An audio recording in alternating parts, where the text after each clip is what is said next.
দিছে দিছে না? হেল্ল' এভৰিৱান, কেনেকুৱা আছে আপোনালোকে? আশা কৰিছো সবাই ভালে আছে আৰু আপোনালোকৰ এই প্ৰস্তুতি ভালে চলি আছে। I am really very very চৰি, মই বহুত দিন আপোনালোকৰ কাৰণে ভিডিঅ' দিব পৰা নাই, কাৰণ মোৰ মানে লাইফত এটা টাৰ্ণিং পইণ্ট, মানে বহুত ডাঙৰ এটা মানে ঘটনা এটা হৈ গ'ল। তো সেইকাৰণে মই বহুত দিনলৈকে আহিব পৰা নাই, আৰু আজি গাটো ইমান ভাল লগা নাই। তথাপিও মই ভাবিলো যে ইমান দিন ভিডিঅ' দিয়া নাই, তথাপিও দিব লাগিব। সেইকাৰণে মই আজি আহিলো। আপোনালোকে নিশ্চয় মোৰ ভইচটো চাই শুনি মানে গমেই পাইছে যে একচুৱেলি কেনেকা আছে। ঠিক আছে, তো আশা কৰিছো আপোনালোকে প্ৰস্তুতি ইমান দিন মানে আপোনালোকে চেষ্টা কৰি আছিলে। I am really very very চৰি যে মই আপোনালোকৰ কাৰণে ভিডিঅ' আনিব পৰা নাই, কনচেপচুৱেল প্ৰশ্নবোৰ মই লৈ আহিব পৰা নাই। তো সেইকাৰণে I am really very very চৰি। আপোনালোকে ভিডিঅ'টো যেনেকে মৰম দি আছিলে মোক তেনেকে মৰম দি থাকিব। মই আপোনালোকৰ কাৰণে সদায় ভিডিঅ' লৈ আহিম। আজিৰ পৰা আকৌ ভিডিঅ' আমাৰ কন্টিনিউ হ'ব, সদায় ভিডিঅ' আহি থাকিব। ঠিক আছে, তো আজি আমি কিহৰ ওপৰত ভিডিঅ' কৰিব গৈ আছো? ৰেচিঅ' এণ্ড প্ৰপৰ্চনৰ ওপৰত ভিডিঅ' কৰিব গৈ আছো। মানে ৰেচিঅ' এণ্ড প্ৰপৰ্চন কি হয় একচুৱেলি আমি সেইটো জানিব লাগিব। মই ইমান বেছি এটা একো নকওঁ, মই যে চিম্পলি কিছুমান বস্তু কৈ দিম, সেই বস্তুখিনিৰ ওপৰতে ভিত্তি কৰি আমি এই বস্তুখিনি সমাধান কৰিব লাগিব। ঠিক আছে, আপোনালোকে চাই থাকিব কেনেকে কৰিব লাগে। তো প্ৰশ্নখিনি কৰাৰ আগতে মই অকনমান মানে কনচেপ্টটো লৈ ল'ম, আপোনালোকে চাব ইয়াতে। ঠিক আছে, কনচেপ্ট কেনে মানে কি বস্তু আছে একচুৱেলি, সেই কনচেপ্টবোৰ লৈ ল'ম ইয়াতে।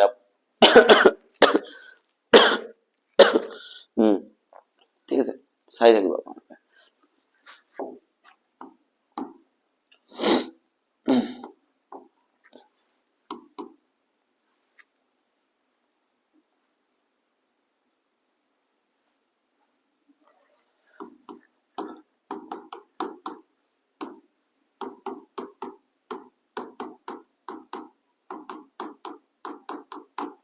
Ratio' and proportion. তো প্ৰপৰ্চন খিনি কৰাৰ আগতে আমি প্ৰথমে ৰেচিঅ'ৰ বিষয়ে জানি ল'ম। ঠিক আছে, ৰেচিঅ' বুলি ক'লে আমি অসমীয়াত এইটো কি বুজি পাম? অসমীয়াত আমি এইটো বুজি পাম,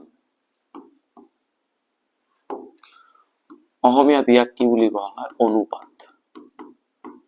আৰু প্ৰপৰ্চনক অসমীয়াত কি বুলি কোৱা হয়? সমানুপাত। ঠিক আছে, অনুপাত আৰু সমানুপাত। এটা কথা মনত ৰাখিব, অনুপাত যিটো শব্দ আছে, আগতে আমি অনুপাতৰ বিষয়ে পঢ়িম। অনুপাত যিটো শব্দ আছে, এইটো একেবাৰে ভগ্নাংশৰ নিচিনা। কাৰ নিচিনা? ভগ্নাংশৰ নিচিনা। কাৰ নিচিনা? ভগ্নাংশৰ নিচিনা। ভগ্নাংশকে এটা আমি অনুপাতত মানে অনুপাত বুলি ক'ব পাৰো, কিন্তু অকনমান মানে ডিফাৰেন্স আছে। ঠিক আছে, কি ডিফাৰেন্স আছে? মই যদি মানে অনুপাতৰ মানে একেবাৰে সঠিক অনুপাত কোনটো হয় সেইটোৰ বিষয়ে আমাৰ জানিব লাগিব। কিন্তু সঠিক অনুপাতত যোৱাৰ আগত ভগ্নাংশ, যেনেকে মই যদি আপোনালোকক ইয়াতে কওঁ 15/6, এইটো এটা ভগ্নাংশ হয়, কিন্তু এইটো সঠিক অনুপাত নহয়। কিয়নো আমি ইয়াতে 15/6 আছে, 15/6 ইয়াক আমি এতিয়াও কাটাকাটি কৰিব পাৰিম। কাটাকাটি কৰিব পাৰিম নে নোৱাৰিম? পাৰিম। ইয়াক 3ৰে কাটিলে 2 হ'ব, ইয়াক 3ৰে কাটিলে 5 হ'ব। এইটো কি হৈ যাব? 5/2। ঠিক আছে, তাৰ মানে ইয়াক আমি সঠিক প্ৰকৃত ভগ্নাংশ মানে সঠিক অনুপাত বুলি ক'ব পাৰিম। কিয়? কাৰণ এতিয়া আমি আৰু কাটাকাটি কৰিব নোৱাৰি, একেবাৰে নিম্ন ৰূপটো আহি গৈছে। ইয়াৰ পিছত আমি আৰু সৰু কৰিব নোৱাৰিম ইয়াক। ঠিক আছে, তো এইটো আমাৰ ফাইনেল ৰিজাল্ট হৈ গ'ল। কিন্তু এতিয়া কথাটো হ'ল, এই দুটা সংখ্যা কি হ'ব লাগিব? সহমৌলিক হ'ব লাগিব। কি হ'ব লাগিব? সহমৌলিক। ঠিক আছে, ভগ্নাংশৰ এটাক আমি এনেকে লিখো, এইটোক যদি আমি অনুপাতত পৰিৱৰ্তন কৰি দিওঁ, তেনেহলে আমি ইয়াক কি লিখিম? 5:2। কি লিখিম? 5:2। 5:2, 5:2। এই চিনটো যিটো আছে, এই চিনটোক কি বুলি কোৱা হয়? অনুপাতৰ চিন এইটো। ঠিক আছে, অনুপাত। ঠিক আছে, এতিয়া কথাটো হ'ল, মই ইয়াতে মোৰ কি আছিলে? 5/2 আছিলে, এইটোক মই কেনেকে লিখিলো? 5:2 লিখিলো। তেনেহলে এইটো যদি মোৰ 5:2 থাকে, তেনেহলে মই এইটো আকৌ 5/2 বুলি লিখিব পাৰিম। এইটো কথা মাইণ্ডত ৰাখিব। এটা কথা। 2 নম্বৰ কথা, যদি আপোনালোকক এনেকে দিয়া থাকে A:B, তেনেহলে এইটোক আমি কি লিখিব পাৰিম? A/B। ঠিক আছে, একে বস্তু হয়, একেবাৰে বেলেগ বস্তু নহয়। আৰু সঠিক অনুপাত কেতিয়া হ'ব? যেতিয়া আমি ক'ব পাৰিম যে এই দুটা কি হয়? সহমৌলিক। এতিয়া প্ৰশ্ন ইয়াতে থিয় হ'ব, সহমৌলিক কি বুজায়? সহমৌলিক কি বুজায়? A আৰু B ৰ কোনো সাধাৰণ উৎপাদক নাই। ঠিক আছে, এতিয়া যেনেকে মই ইয়াতে কি লিখিছিলো? 15/6, এইটোক মই অনুপাতত লিখিব পাৰিম 15:6। এতিয়া 15ৰ যদি মই উৎপাদক খিনি চিন্তা কৰো, 15ৰ উৎপাদক চিন্তা কৰিলে কি হ'ব? ইয়াতে 15ৰ উৎপাদক 1 আছে, 3 আছে। মানে উৎপাদক মানে কোনবোৰক কয়? যিটোৰে আমি 15ক হৰণ কৰিব পাৰিম। এতিয়া আপোনালোকে চাওকচোন, 15ক আমি কিহেৰে হৰণ কৰিব পাৰিম? 1, 3, 5, 15। আৰু ইয়াতে কিমান আছে? 6ক আমি কিহেৰে হৰণ কৰিব পাৰিম? 1ৰে পাৰিম, 2ৰে পাৰিম, 3ৰে পাৰিম, 6ৰে পাৰিম। এতিয়া সাধাৰণ উৎপাদক চাব গ'লে কি আছে ইয়াতে? 1 এটা সাধাৰণ উৎপাদক আছে, আপোনালোকে নিশ্চয় চাব পাইছে ইয়াতে। 1 এটা সাধাৰণ উৎপাদক, 3 এটা সাধাৰণ উৎপাদক হৈ আছে যেতিয়া সাধাৰণ উৎপাদক থাকে তেতিয়া আমি কি কৰিম তেতিয়া আমি ক'ব পাৰি 3 সাধাৰণ উৎপাদক তেনেহলে এই দুটা সংখ্যা সহমৌলিক নহয় কিন্তু যেতিয়া মই এই দুটা সমাধান কৰি দিলো 5/2 এতিয়া 5ৰ উৎপাদক কি আছে 1 আৰু 5 নিজে আৰু 2ৰ উৎপাদক কি আছে 1 আৰু 2 নিজে ইহঁতৰ সাধাৰণ উৎপাদক কি আছে 1 আমি জানো পৃথিৱীত তুমি যি কোনো দুটা নাম্বাৰ লোৱা এনি কোনো দুটা নাম্বাৰ লিয়া মানে তোমাৰ মন মৰ্জি ইহঁতৰ যদি সাধাৰণ উৎপাদক একো নাথাকে 1 হলেও থাকিব 1 সকলোৰে সাধাৰণ উৎপাদক ঠিক আছে তো 1ৰ বাহিৰে আৰু কিবা আছে নেকি নাই যদি দুটা সংখ্যাৰ সাধাৰণ উৎপাদক একৰ বাহিৰে আন কোনো নাথাকে তেনেহলে আমি তাক কি বুলি ক'ব পাৰিম সহমৌলিক সংখ্যা ঠিক আছে সিধা কথা এইখিনি সৰু সৰু কথা আছিল আপোনালোকে ডাইৰেক্ট মনত ৰাখিব মই ইমান কনসেপ্টত নাযাও সিম্পলি বস্তুখিনি পটাপট মই সোনকালে আগুৱাই যাম এতিয়া আপোনালোকক প্ৰশ্ন কেনেকৈ দিয়া থাকিব এই প্ৰশ্নৰ ওপৰত আমি কথা পাতিম ঠিক আছে যদি আপোনালোকক কেতিয়াবা এনেকৈ দিয়া থাকে a:b = সাপোজ দিছে 2:3 b:c আপোনাক দিছে 5:3 ঠিক আছে তাৰপিছত কি দিছে ইয়াতে c:a দিয়া আছে আপোনাক কিমান সাপোজ 4:5 এনেকৈ কিবা এটা দিয়া আছে 5 নহয় এটো ঠিক আছে 5 ঠিক আছে এতিয়া এনেকৈ অনুপাত দিয়া আছে এতিয়া চাওক ইয়াতে ব্লেক কে অনুপাত দিয়া আছে আপোনাক কৈছে যে a:b:c উলিওৱাচোন তেনেহলে আমি কেতিয়াকৈ উলাম এতিয়া যদি আমি এই দুটা বস্তুক আমি একেলগে কৰিব যাও আচ্ছা এইটো নালাগে ঠিক আছে এই দুটাৰ পৰা মোক কৈছে a:b:c উলিয়াব লাগে এতিয়া মই যদি ইয়াতে চাব যাও ইয়াতে আপোনালোকে যদি চাই ইয়াতে আপোনালোকে নিজে গম পাব ইয়াতে b ৰ ভ্যালু আছে 3 আৰু ইয়াতে b ৰ ভ্যালু আছে 5 দুটা ঠাইতে ব্লেক আছে এতিয়া মানিলো মই এটোক একেলগে লিখিলো a:b:c মই একেলগে লিখিলো একো আপত্তি নাই কিন্তু প্ৰশ্নটো ইয়াতে কি হ'ব মই a ৰ ভ্যালু কিমান লম 2 b ৰ ভ্যালু মই কিমান লম মোৰ হাতত b ৰ ভ্যালু 3 আছে আৰু এটা 5 আছে c ৰ ভ্যালু মই 3 লম এতিয়া মই b ৰ ভ্যালু 3 লম নে 5 লম মই প্ৰশ্ন ইয়াতে থিয় হ'ব মই 3 ললে বেলেগ হ'ব 5 কিয় লোৱা নাই 5 ললে বেলেগ হ'ব 3 কিয় লোৱা নাই তেনেহলে অকনমান বেমেজালি সৃষ্টি হৈছে ন মই ইয়াতে এটা কাম কৰিব লাগিব দুটা ঠাইতে b ৰ মানটো দুটা ঠাইতে কমন কি আছে সেম কোনটো আছে b আছে তেনেহলে মোৰ ইয়াতে এটা বদমাসি কৰিব লাগিব কি বদমাসি কৰিব লাগিব দুটা ঠাইতে b ৰ ভ্যালু সেম বনাই ল'ব লাগিব এতিয়া মই সেম কেনেকৈ বনাম আপোনালোকে নিজে চাব a:b মোৰ হাতত দিয়া আছে কিমান 2:3 আৰু b:c মোৰ হাতত দিয়া আছে কিমান 5:3 এতিয়া দুটা ঠাইতে যদি মই সেম বনাব যাও কেনেকৈ বনাম ওপৰত যেটো b ৰ মান আছে ইয়াতে কিমান আছে b ৰ মান 3 মই ওপৰত থকা মানটোতে তলৰটোক পূৰণ কৰিম কিমান হ'ব 3 ৰে পূৰণ কৰিলে 3 5ক পূৰণ কৰিলে হ'ব 15 3 পূৰণ 3 ইয়াতে হ'ব 9 ঠিক ওপৰত থকা b ৰ মানেৰে তলক পূৰণ কৰিলো তলত থকা b ৰ মানেৰে ওপৰক পূৰণ কৰিম b ৰ মান তলত কিমান আছে 5 ইয়াতে 5 পূৰণ কৰিলে কিমান হ'ব 5 2 গুণ 10 3 5 গুণ 15 এতিয়া এটা বস্তু আপোনালোকে ইয়াতে লক্ষ্য কৰকচোন b ৰ মান দুটাতে সেম আছে নে নাই আছে এতিয়া আপোনালোকে ডাইৰেক্ট লিখি দিব পাৰিব a:b:c এৰ ভ্যালু কিমান আছে এই নতুন অনুপাতত এৰ ভ্যালু কিমান আছে 10 b ৰ ভ্যালু সব সেম আছে এতিয়া আপুনি 15 এ লব লাগিব আপোনাক প্ৰশ্ন উদাৰ কোনো নাই যে তুমি 15 কিয় লৈছা 15 আছে মই লৈছো এতিয়া তো প্ৰশ্ন উদাৰ কোনো নাই ডাইৰেক্ট 15 লিখি দিও আৰু c ৰ ভ্যালু কিমান আছে নাই এইটোই হ'ব আমাৰ ফাইনাল অনুপাত এনেকৈ আপোনালোকে উলাব লাগিব ওপৰত থকা b ৰ ভ্যালু তলত পূৰণ কৰিব লাগিব তলত থকা b ৰ ভ্যালু ওপৰত পূৰণ কৰিব লাগিব এনেকৈ সমাধান কৰিলে ইজিলি আহি যাব আশা কৰিছো আপোনালোকে কনসেপ্টটো ভালদৰে বুজি পাইছে এক নম্বৰ কথা দুই নম্বৰ কথা অনুপাত কেনেকৈ দিয়া থাকিব আপোনাক সাপোজ এনেকৈ দিয়া আছে 2a = 3b = 4c এনেকৈ দিয়া আছে এতিয়া কৈছে এইটোৰ পৰা এই মানে এইটো a ক্যাপিটাল লেটাৰ লিখিছো আপোনালোকে স্মল লে ভাবিলো আপোনাক কৈছে a:b:c উলিয়াব লাগে এই কেনেকৈ উলিয়াম এতিয়া আমি এতিয়া প্ৰশ্নটো ইয়াতে থিয় হ'ব আমি কেনেকৈ উলিয়াম ঠিক আছে কথাটো ইয়াতে আহি থিয় হল যে আমি কেনেকৈ উলিয়াম ইয়াতে আপোনালোকে কি কৰিব ইয়াতে মই ইয়াক যদি k বুলি ধৰি লও তেনেহলে মই ইয়াতে কি লিখিব পাৰিম 2a = k নিশ্চয় হয় একেবাৰে হয় একো আপত্তি নাই কিন্তু এনেকৈ উলিয়ালে মই আপুনি কি লিখিব 3b = k 4c = k চাওকচোন কিমান ঝামেলা এটা হ'ব এতিয়া ইয়াৰ পৰা যদি মই a ৰ ভ্যালু উলিয়াই লৈ যাও কি হ'ব a = k/2 2 এইফালে পূৰণ হৈ আছে এইফালে গলে হৰণ ঠিক তেনেকৈ b = কি হ'ব k/3 3 এইফালে পূৰণ হৈছে এইফালে আহিলে হৰণ ঠিক তেনেকৈ c = কি হ'ব k/4 ঠিক আছে এতিয়া a:b:c কি লিখিম মই k/2 a b আছে k/3 c আছে k/4 কাটাকাটি কৰিলে কি হ'ব 1/2 আৰে ভাই 1/3 আৰে ভাই 1/4 এনেকৈ কোনো সমাধান হল নেকি এই ভগ্নাংশৰ অনুপাত হৈ আছে কিন্তু ইয়াতে তো ডিস্টাৰবেন্স মই ফিল কৰি আছো যেতিয়া মই এইটো কনসেপ্টত অকনমান পিছত যাম কিন্তু ইয়াতে যদি আপোনালোকক এনেকৈ দিয়া থাকে আপোনালোকে কি কৰিব সিধা কথা কে কেতিয়াও ধৰি ল'ব নালাগে, ডাইৰেক্ট কৰিব। এৰ মান যেতিয়া ল'ব লাগে তেতিয়া আপোনালোকে কি কৰিব লাগিব, এৰ ভ্যালু উলিয়াবলৈ হলে আপোনালোকক কি কৰিব লাগিব, ইয়াতে চাব। যেতিয়া এৰ ভ্যালু উলিয়াব লাগে এৰ হহক বাদ দি বাকি কেইটা পূৰণ কৰক। কি আছে 3 into 4 কিমান হৈ যাব, 3 into 4 3 into 4 কৰিলে কিমান হৈ যাব 12। তাৰ মানে এৰ ভ্যালু 12 বুলি ধৰি লওক। ঠিক তেনেকে বি যদি এতিয়া ওলাব লাগে, বি ওলাবলৈ হলে বিৰ হহকটো বাদ দিম 2 into 4 বি 8। সি ভ্যালু উলিয়াবলৈ সিৰ হহকটো আমি বাদ দিম 2 into 3 কিমান হৈ যাব 6। এ বি সি দুটা পাই গলো, a is to b is to c। পালো নে নাপালো, পালো। পোৱাৰ লগে লগে আমি কি কৈ দিব পাৰিম, ইয়াতে এৰ ভ্যালু আছে 12 is to 8 is to 6। 2 এৰে কাটিলে 6, 2 এৰে কাটিলে কিমান হ'ব, 2 এৰে কাটিলে হ'ব ই 4, 2 এৰে কাটিলে হ'ব ই 3। তাৰ মানে final answer 6 is to 4 is to 3। যাৰ ভ্যালু উলাব লাগিব তাৰ হহক বাদ দি বাকি দুটা পূৰণ কৰি দিম, সিধা কথা। যি ভ্যালু দিয়ক আপোনাক আপুনি কৈ দিব পাৰিব। এতিয়া প্ৰশ্ন হল এইটোৰ পৰা মই কেনেকৈ সমাধান কৰিম। প্ৰশ্ন ইয়াতে থিয় হৈছে যে 1/2 1/3 1/4 এনেকা যদি মোক অনুপাত দিয়া থাকে তেনেহলে মই এই অনুপাত, এইটো ভগ্নাংশৰ ওপৰত দিয়া আছে, এইটোক মই ডাইৰেক্ট কেনেকৈ লৈ আহিম, অখণ্ড সংখ্যা হিচাপত কেনেকৈ লৈ আহিম। সিধা কথা, তলত কি আছে 2 আছে 3 আছে 4 আছে, 2 3 4 এর লসাগু কিমান, 2 3 4 এর লসাগু হ'ব আপোনালোকৰ 12। 12 ৰে সবকেইটা পূৰণ কৰি দিয়ক। 1/2 আছে 1/2 পূৰণ 12 is to 1/3 আছে 1/3 পূৰণ 12 is to 1/4 আছে 1/4 পূৰণ 12। বাস হৈ গল। 2 এৰে 12 কাটিলে 6, 3 এৰে 12 কাটিলে 4, 4 এৰে 12 কাটিলে 3। তাৰ মানে কিমান আহিব 6 is to 4 is to 3। দুটা আমাৰ কি আহিছে, সেম সেম আহিছে 6 is to 4 is to 3। একেবাৰে সহজ ভাই, একেবাৰে সহজ, ইমান কঠিন নহয়। ধুনীয়া প্ৰশ্ন ধুনীয়াকে সমাধান কৰিব লাগে, বাস এইখিনি আপোনালোকক কৰিব লাগিব আৰু তাৰ বাহিৰে একো কৰিব নালাগে। আপোনালোকে বিন্দাস থাকক, কোনো আপত্তি নাই। সমাধান কৰি যাব, সলিউশন কৰি দিব, কষ্ট কৰি দিব, ফল আপোনালোকে অটোমেটিক্যালি পাই যাব।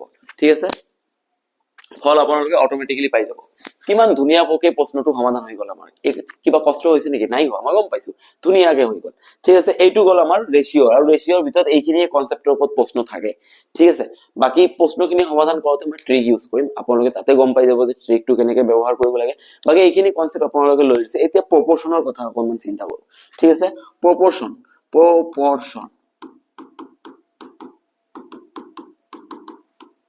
এইটোক যদি মই লব যাও কিহত লব লাগিব, সমানুপাত। সমান অনুপাত। ঠিক আছে, এতিয়া সাপোজ মই সিধা কথা কৈ দিছো, সমানুপাতত ধৰি লওক আপোনাক কৈছে যে এ বি সি তিনিটা ভ্যালু দিয়া আছে। কেইটা ভ্যালু দিয়া আছে, তিনিটা। এই তিনিটা এ বি সি কিহত আছে, সমানুপাতত আছে। তেতিয়াহলে ইহঁতৰ মাজত এটা সম্পৰ্ক গঠন হয়, আৰু এই সম্পৰ্কটো কি হয়, b square equals to a c. মাজৰ পদটোক স্কয়াৰ কৰিব আৰু শেষৰ অন্তিম পদ দুটাক পূৰণ কৰিব, b square equals to a c. এতিয়া আপোনাক যদি এ বি ৰ ভ্যালু দিয়া থাকে আপোনালোকে সি ওলাব পাৰিব, এ সি ৰ ভ্যালু দিয়া থাকিলে বি ওলাব পাৰিব, বি সি ৰ ভ্যালু দিয়া থাকিলে এ ৰ ভ্যালু ওলাব পাৰিব। এইটো ফৰ্মুলা। তিনিটা পদ যদি সমানুপাতত থকা বুলি কোৱা হয় তেনেহলে আপোনালোকে b square equal to AC বুলি ধৰি ল'ব। আৰু যদি সাপোজ কৈ দিছে আপোনাক যে এ বি সি ডি এই চাৰিটা সমানুপাতত আছে তেনেহলে ইয়াতে কি সম্পৰ্ক হৈ যাব, ইয়াতে সম্পৰ্ক এটা হৈ যাব, শেষৰ দুটা পূৰণ কৰিব এ ডি সমান সমান, মাজত দুটা পূৰণ কৰিব বি সি। বা এইটো এনেকৈ হয় এ বাই বি, প্ৰথম দুটাৰ অনুপাত এ বাই বি সমান সমান পিছৰ দুটাৰ অনুপাত সদায় সমান হ'ব। ইয়াৰ পৰা এইটো মই বজ্ৰ পূৰণ কৰিলো এ ডি সমান সমান বি সি। বাস এইখিনি কনসেপ্ট মনত ৰাখক। প্ৰশ্ন এতিয়া আমি সমাধান কৰিম, চাব কিমান ধুনীয়াকৈ প্ৰশ্নখিনি সমাধান হৈ যায়। ঠিক আছে, তো এতিয়া আমি let's go to the question part. আপোনালোকে চাব ইয়াতে কিমান ধুনীয়াকৈ প্ৰশ্নখিনি সমাধান হৈ যায়। ধুনীয়া প্ৰশ্ন, ধুনীয়াকৈ সমাধান কৰিম। আপোনালোকে চাই থাকিব, পেন পেপাৰ লৈ ৰেডি হৈ যাওক, সময় নষ্ট নকৰিব। সময় বহুত মূল্যৱান, এটা কথা মনত ৰাখিব, time is very very very very important. মই যোৱাকালিয়ে মই এটা ভিডিঅ' চালো, মানে ভিডিঅ'টোত বেছি দেখাইছে কিন্তু তথাপিও ভিডিঅ'টোত কিবা বুজিব লগা আছে যে মানে টাইমটো কিমান বেছি ইম্পৰ্টেন্ট হয়। এটা মানে ডাঙৰ এটা মানুহ মানে ট্যাক্সিত গৈ আছিল ন, মানে গাড়ীত বহি আছিল, ট্যাক্সি নহয় পাৰ্সোনাল গাড়ী হয়, বহি আছিল। হঠাৎকৈ ট্ৰাফিক সিগনেলটো দি দিছে। ট্ৰাফিক সিগনেলত এনেকে মানে ট্ৰাফিক সিগনেল এনেকে লিখা আছে 2:30, মানে গাড়ীটো যাতে 2.5 মিনিট ৰখিব।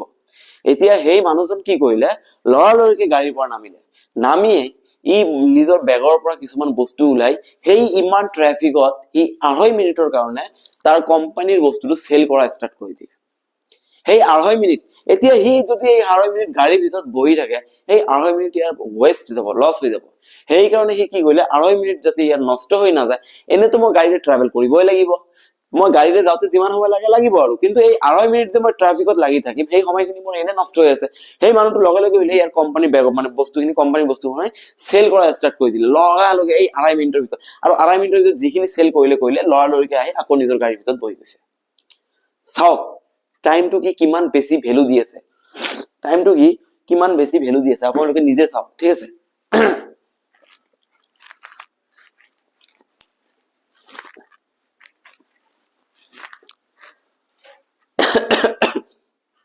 তো আপোনালোকে তেনেকে টাইমটো ওয়েস্ট নকৰিব।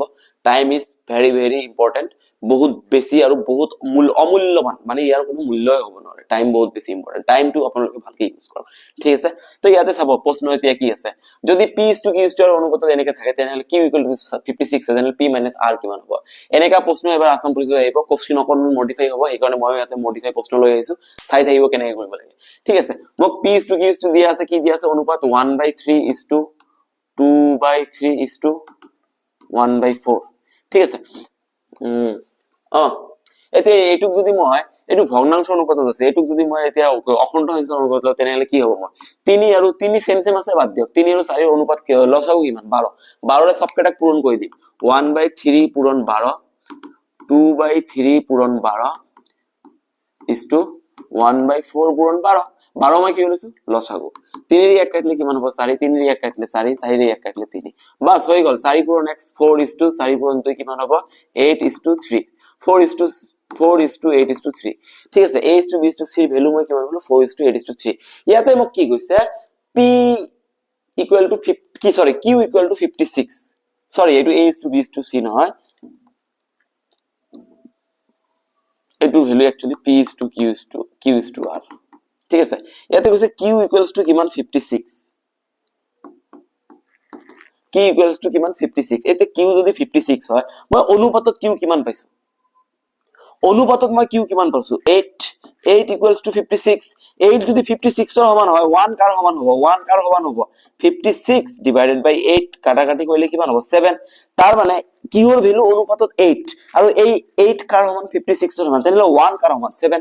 8 ভাগত 56 আহে, তেনেহলে 1 ভাগত কিমান আহিব? 7 আহিব।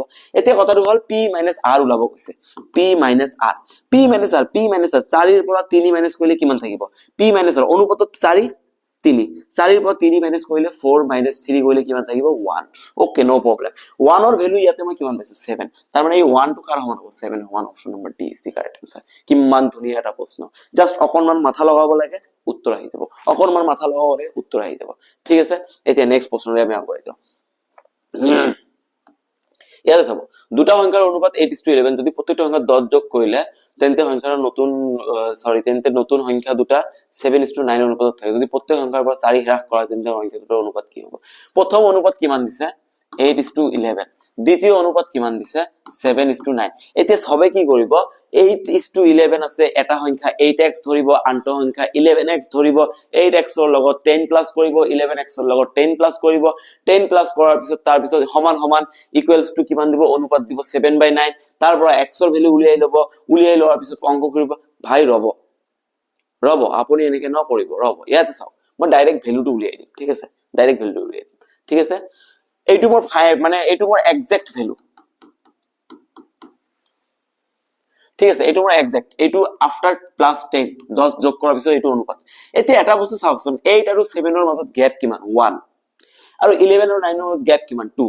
গ্যাপ দুটা ব্লেক ব্লেক আছে, যেতিয়া গ্যাপ ব্লেক ব্লেক থাকিব। ইয়াতে আপোনালোকে এটা বস্তু লক্ষ্য কৰক, ঠিক আছে। ইয়াতে সৰুকে এটা বস্তু আপোনালোকে লক্ষ্য কৰক, 8 আৰু 7 ৰ মাজত গ্যাপ কিমান? ইয়াতে 1। এইটোৰ মাজত গ্যাপ কিমান? ইয়াতে 2। এতিয়া গ্যাপ দুটা ব্লেক ব্লেক আছে, সেম নাই। যদি গ্যাপ দুটা ব্লেক ব্লেক থাকে তেনেহলে আমি এইটো গ্যাপ ধৰিব নোৱাৰিম।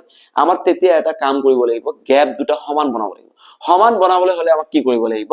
ইয়াতে পূৰণ কৰিব লাগিব। মই এইখিনি ৰাফ কৰি দিছো, আপোনালোকে এইখিনিতো আপোনালোকে গম পাইছে, এইখিনি মই ৰাফ কৰি দিছো। এতিয়া আমাৰ মেইন কামটো কি হ'ব? ইয়াতে আমাৰ মেইন কামটো এইটোৱে হ'ব যে গ্যাপ দুটা সেম বনাব লাগে। গ্যাপ দুটা সেম বনাবলৈ ইহঁতৰ মাজত গ্যাপ কিমান? সৰি, এইটো নহয়, গ্যাপ সেম বনাবলৈ এইটো টেকনিক চাব। ইহঁতৰ মাজত গ্যাপ কিমান? 3। ইহঁতৰ মাজত গ্যাপ কিমান? 2। ধুনীয়াকে বুজি পাইছে, ধুনীয়াকে বুজি পাইছে। এতিয়া কথাটো হল, ইহঁতৰ মাজত যেটো গ্যাপ পাইছো এইটোক পূৰণ কৰিম।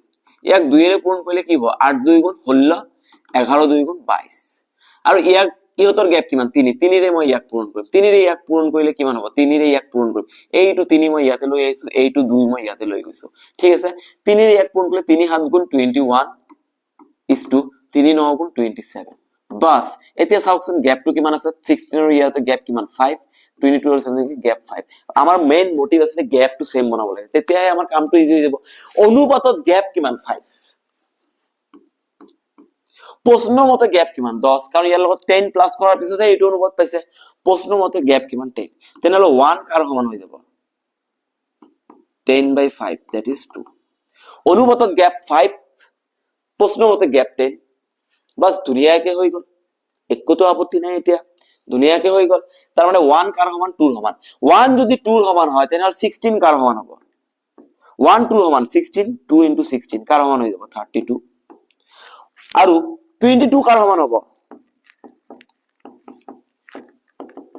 44 এতিয়া আমি ফাইনাল ভ্যালুটো পাই গলো এইটো আছিল এক্সাক্ট ভ্যালু কাৰণ এইটো এক্সাক্ট ভ্যালু আছিল মই এনেকে লিখি দিছিলো এক্সাক্ট আৰু এক্সাক্টৰ পৰা মই এইটো পাইছো তেনেহলে এইটো আমাৰ এক্সাক্ট এতিয়া কৈছে যদি প্ৰত্যেক সংখ্যাৰ পৰা 4 হ্ৰাস কৰা হ্ৰাস মানে কম কৰি দিয়া ইয়াৰ পৰা 4 মাইনাস কৰিলে কিমান থাকিব 28 আৰু ইয়াৰ পৰা 4 মাইনাস কৰিলে কিমান থাকিব 40 তেনেহলে অনুপাত কিমান হ'ব 28/40 ঠিক আছে ঠিক আছে ঠিক আছে ঠিক আছে এক 4 ৰে কাটলে কিমান হ'ব হাত এক 4 ৰে কাটলে কিমান হ'ব 10 তাৰ মানে 7/10 7/10 মানে 7:10 option number A is the correct answer wow মাথাটো লগাব লাগিব ভাই আপুনি যদি মাথা নলগাই আপুনি কেনেকৈ কৰিব পাৰিব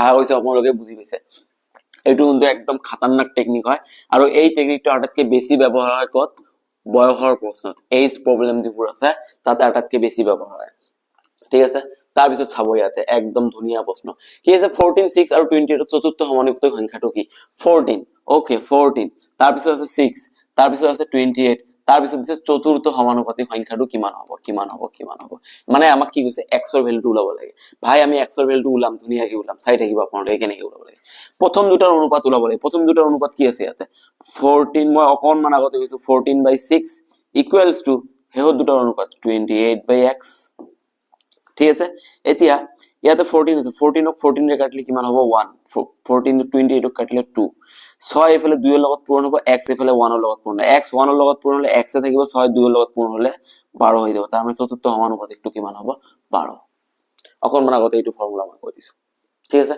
আৰু মই ইয়াতে ওপৰে ওপৰে কাটিছো এটা কথা মনত ৰাখিব সমান সমানৰ একেফালে কাটিলে তলে ওপৰে কাটিব লাগিব আৰু সমান সমানৰ বিপৰীত মূৰত কাটিলে কেনেকৈ কাটিব লাগিব ওপৰে ওপৰে বা তলে তলে কাটিব লাগিব কিন্তু সমান সমানৰ একে সাইডত যদি আপুনি কাটে তেনেহলে তলে ওপৰে কাটিব লাগে ঠিক আছে এটো সমান সমানৰ এইফালে কাটিছো এই কাৰণে ওপৰে ওপৰে কাটিছো ইয়াৰ লগত ইয়াক কাটিব নোৱাৰিম এটো কথা মাইনাস ৰাখিব বা ইয়াৰ লগত ইয়াক কাটিব নোৱাৰিম কিন্তু মই যদি সমান সমানৰ একফালে কাটিলো তেনেহলে এইটো লগত এইটো কাটাকাটি কৰিলো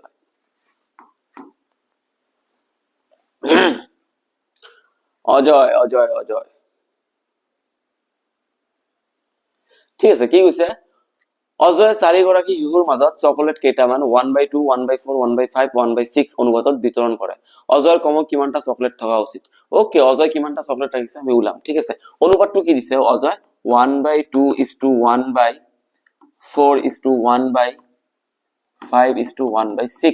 এতিয়া আমি এটুক যদি আমি অখণ্ড সংখ্যাৰ অনুপাতত লৈ যাও তেনেহলে কেনেকৈ কৰিব লাগিব তলত যিমান খিনি আছে সকলো কেইটা আমাৰ কি ওলাব লাগিব এলসিএম মানে লসাগু উলাবলৈ হলে কি হ'ব 2 4 5 6 লসাগু কিমান হ'ব 60 60 হলে 1/2 * 60 60 সকলো লগত পূৰণ হ'ব 1/4 * 60 অনুপাত 1/5 * 60 অনুপাত 1/6 * 60 ওকে ওয়াও এটু কাটলে কিমান হ'ব 30 এটু কাটলে কিমান হ'ব 15 এটু কাটলে কিমান হ'ব 12 এটু কাটলে কিমান হ'ব 10 তাৰ অনুপাতটো মই কিমান পালো 30 50 12 10 এটু অনুপাত পাই গলো ফাইনাল অনুপাত ঠিক আছে এটু অনুপাতৰ অখণ্ড ৰূপ এতিয়া প্ৰশ্নটো হল যে কমেও কৈছে মই এইখিনি যে পালো এইখিনি মই কেতিয়া পাম যেতিয়া কিবা কাটাকাটি কৰিম তাৰ পিছতহে ভ্যালু পাম অনুপাতটো কাটাকাটি কৰি সৰু হ'ব নহয় অকনমান আগত সহমৌলিক হ'ব লাগে কাটাকাটি কৰি আটাতকে সৰু বনাব লাগে এতিয়া মই কি জানো মই যদি এইটো ভ্যালু যদি আসলে 2 পূৰণ কৰিলে কিমান 30 * 2 এইটুক মই কিমান কৰিলো 15 * 2 15 * 2 এইটুক মই কিমান কৰিলো 12 * 2 এইটুক মই কিমান কৰিলো 10 * 2 তেনে এইটো কিমান হৈ যাব 60 এইটো হৈ যাব 30 এইটো হৈ যাব 24 এইটো হৈ যাব 20 ঠিক আছে মই যদি 3 পূৰণ কৰো তথাপিও হ'ব কাৰণ মই 2 এতিয়া 2 2 2 কাটি দিয়াৰ পিছতহে মই এইটো পাইছো হয়নে ন মই 3 পূৰণ কৰিলে এইটো 90 আহি যাব এইটো 45 আহি যাব 4ও পূৰণ কৰিব পাৰো যিমান লৈকে মই পূৰণ কৰিম মই যদি কৈছো যে মই 4 কাটাকাটি কৰিছো মই কৈছো মই 10 কাটাকাটি কৰিছো মই কৈছো মই 12 কাটাকাটি কৰিছো ঠিক আছে মই ইয়াতে 2 2 2 কাটিছো কিন্তু 2 কটিলে অকণমান বেছি হৈ যায় মই কাটাকাটি কৰাই নাই এনেকাই ভ্যালু আছিলে 1 তাৰ মানে ইয়াৰ লগত 1 পূৰণ কৰিলো ইয়াৰ লগত 1 ইয়াৰ লগত 1 ইয়াৰ লগত 1 তাৰ মানে মই মিনিমাম ভ্যালুটো পাই গলো মোক ইয়াতে হৈছে ও তো কমেও মানে মিনিমাম তেনেহলে ই 30 টা চকলেটে দিছে 15 টা চকলেটে দিছে 12 টা চকলেটে দিছে 10 টা চকলেটে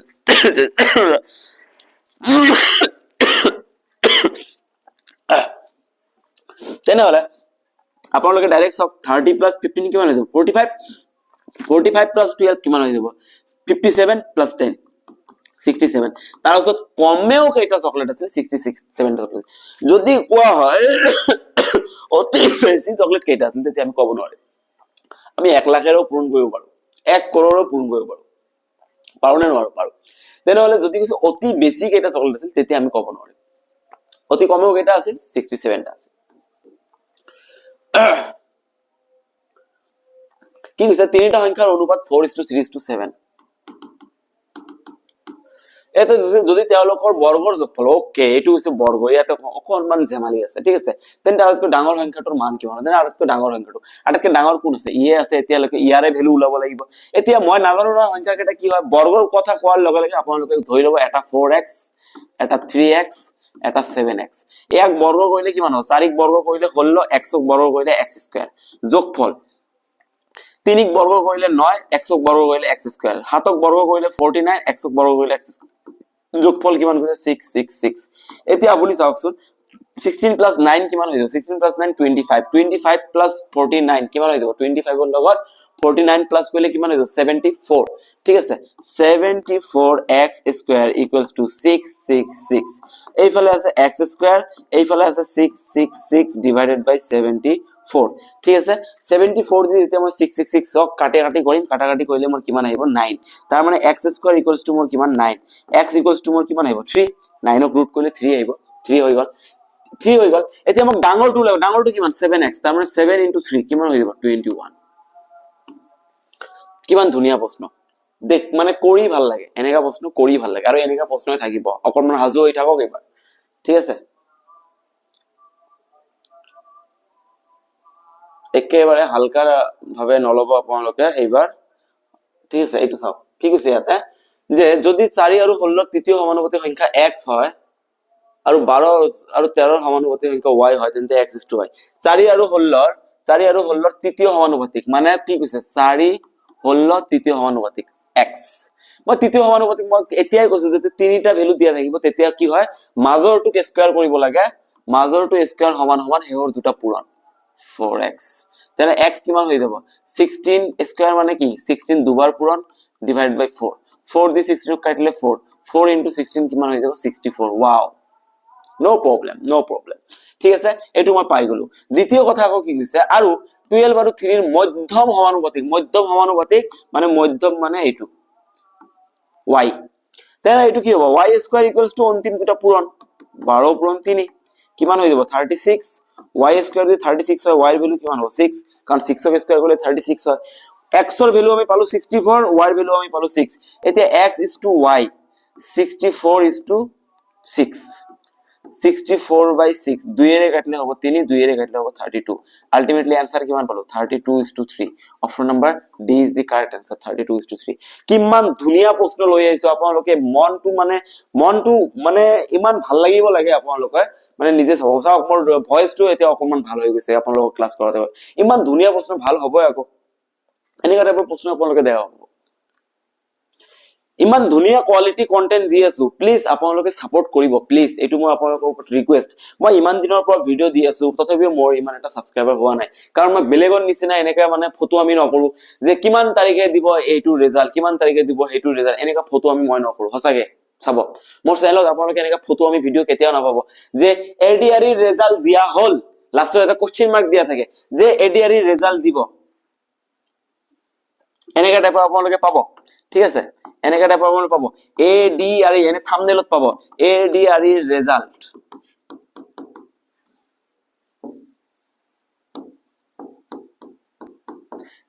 ডিক্লেয়াৰ্ড লাস্টে সৰুক এটা কোশ্চেন মাৰ্ক দি থৈ দিব আৰু সবে হেতু ভিডিঅত যাব আৰে ভাই এনেকা ফটো আমি কি কৰে এক্সপেৰিয়েন্সৰ মনৰ লগত কষ্ট কি কৰে এক্সপেৰিয়েন্সে কিমান আশা কৰি ইহতে পৰীক্ষা দিয়ে কিমান আশা কৰি থাকে ইহতে জাস্ট ভিউ পাবৰ কাৰণে এনেকে থাম্বনেলত এনেকে দীঘলকে লিখি থৈ দিয়ে আৰু সবে গৈ ভাবে যে হাসাকে দিলে নেকি যোৱাৰ পিছত মানে মাথা খারাপ হৈ যায় দিয়ে নে আল বাল বকি থাকে তাতে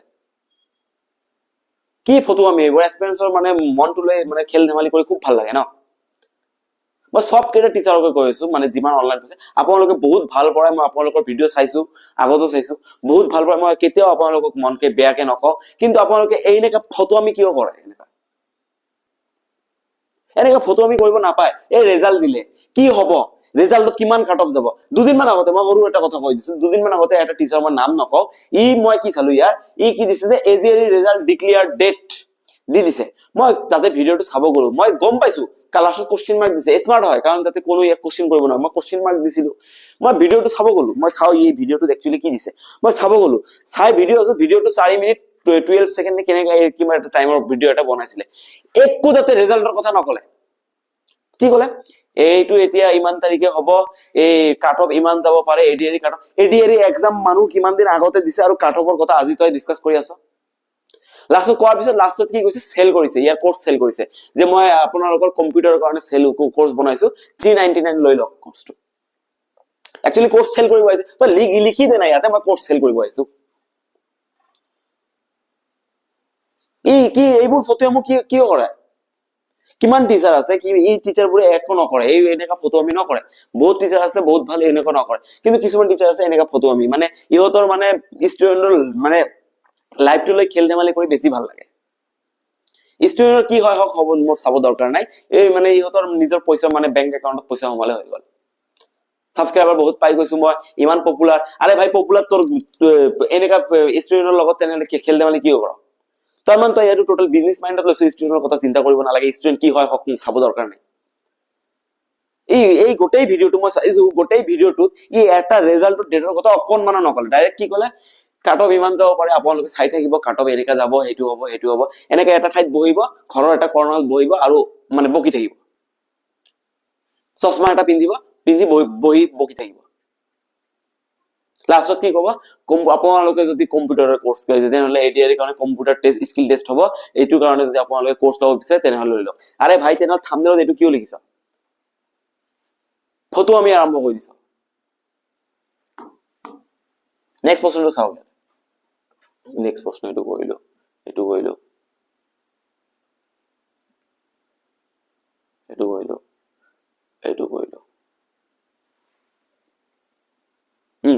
সমানুপাতিক এইটো ইজি হয় চাব the first three term প্ৰথম তিনটা পদ কি দিয়া আছে 3 দিয়া আছে 5 দিয়া আছে 21 দিয়া আছে চতুৰ্থটো দিয়া নাই ঠিক আছে চতুৰ্থটো দিয়া নাই ওকে নো প্ৰবলেম এতিয়া যদি এনেকে দিয়া আছে তেনেহলে ইয়াতে এটা কথা হ'ব ফাইন্ড দি ফোৰ্থ টাৰ্ম মই অকনমান আগতে কৈছো 3/5 প্ৰথম দুটাৰ অনুপাত সমান সমান হেহত দুটাৰ অনুপাত 3 ওপৰে কাটিব 3 ইয়াক কাটিলে 1 3 ইয়াক কাটিলে 7 ঠিক আছে ইয়াতে x 1 ৰ লগত পূৰণ হ'ব 5 7 ৰ লগত পূৰণ x * 1 x 5 * 7 35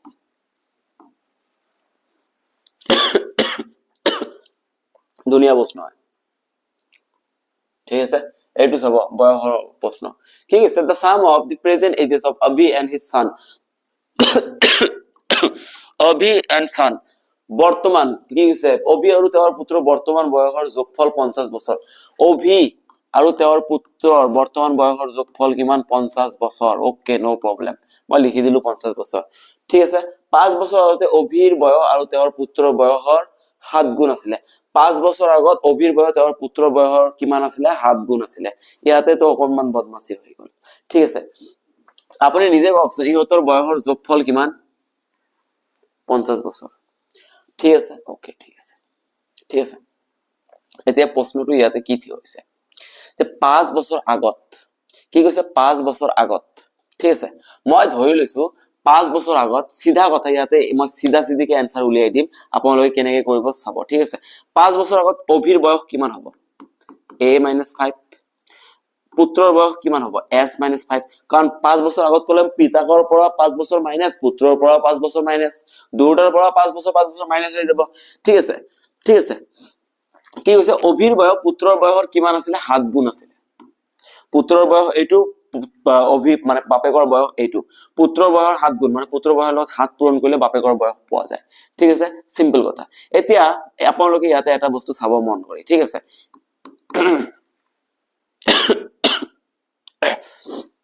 ইয়াতে এটা বস্তু মন কৰি চাব ঠিক আছে এতিয়া মই যদি ইয়াতে এটা কাম কৰো কি কাম কৰিম মই a = a - 5 আছে ইফালে লৈ যাম 7s - 35 লিখিব পাৰো 7 * s 7 * 5 ঠিক আছে -5 টো এইফালে গলে কি হ'ব +5 তাৰ মানে a = 7s - 35 +5 35 মাইনাস প্লাস -35 এর পর 5 গলে কিমান থাকিব 30 7s - 30 a = মই কিমান পালো 7s - 30 ঠিক আছে 7s - 30 7s - 30 এতিয়া প্ৰশ্নটো হল এর ভ্যালু মই ইয়াতে বহাই দিম এর ভ্যালু মই কিমান বহাম ইয়াতে 7s - 30 আছে লিখিলো প্লাস s = 50 ঠিক আছে 7s + s কিমান হৈ যাব 7s + s কিমান হৈ যাব 8s -30 এইফালে গলে কি হ'ব +50 + 30 টোটাল কিমান হৈ যাব 80 8 এইফালে পূৰণ হৈ আছে এইফালে গলে কি হ'ব হৰণ 80/8 কাটি দিলে কিমান হ'ব 10 এতেকে পুত্ৰৰ বয়স কিমান 10 ঠিক আছে পুত্ৰৰ বয়স যদি 10 হয় তেনে আপোনাৰ বাপেকৰ আৰু পুত্ৰৰ বয়স যোগ কৰিলে 50 পুত্ৰৰ বয়স 10 তেনে বাপেকৰ বয়স কিমান 40 বছৰ ইয়াতে প্ৰশ্ন কি হৈছে 5 বছৰ পিছত অভিৰ বয়স কিমান হ'ব আজি বৰ্তমান অভিৰ বয়স 40 5 বছৰ কিমান পিছত কিমান হ'ব 45 45 ইয়াৰ্স বাস এনেকে কৰিলো বাৰু আমাৰ টেকনিক আছিল তথাপিও মই নকলো ঠিক আছে এনেকে কৰিলো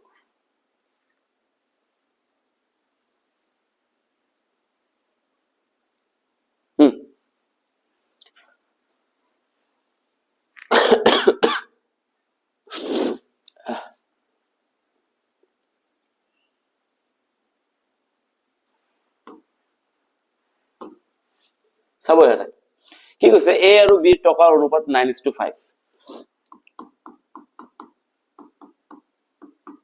9:5 মানে 9/5 যদি a b 10 টাকা দিয়ে a যদি b 10 টাকা দিয়ে তার মানে a এর পর 10 টাকা মাইনাস b 10 টাকা দিছে তার মানে b এর লগত 10 টাকা প্লাস হয় হয় ঠিক আছে তো মই এইটো এতিয়া কি কৰিম a এৰ পৰ 10 টাকা মই মাইনাস কৰিলো 10 টাকাটো কাৰ ওচৰত গুছি আহিল b এৰ ওচৰত গুছি আহিল মানে a 10 টাকা দিছে মানে এর পকেটের পর 10 টাকা কমি গল মাইনাস b টাকাটো লৈছে b পকেটত 10 টাকা বাঢ়ি গল প্লাস ঠিক আছে দিয়াৰ লগে লগে অনুপাত কি হৈ যায় 1/1 এটা কথা মন ৰাখিব 1/1 মানে অনুপাত দুটা সমান তাৰ মানে ইয়াতে বজ্ৰ পূৰণ কৰি দিলে কি হ'ব a - 10 = b + 10 ঠিক আছে এতিয়া কি হৈছে প্ৰথমতে তেওঁলোকে কিমান টকা আছিল প্ৰথমতে তেওঁলোকৰ ওচৰত কিমান টকা আছিল ঠিক আছে এতিয়া ইয়াতে চাও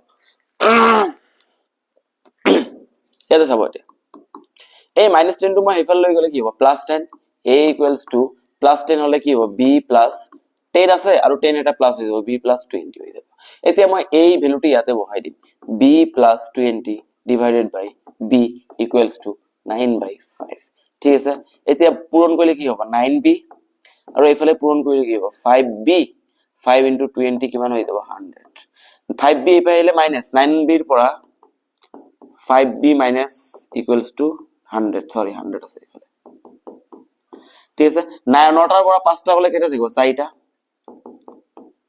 4 পূৰণ হৈ আছে এইফালে গলে কি হ'ব হৰণ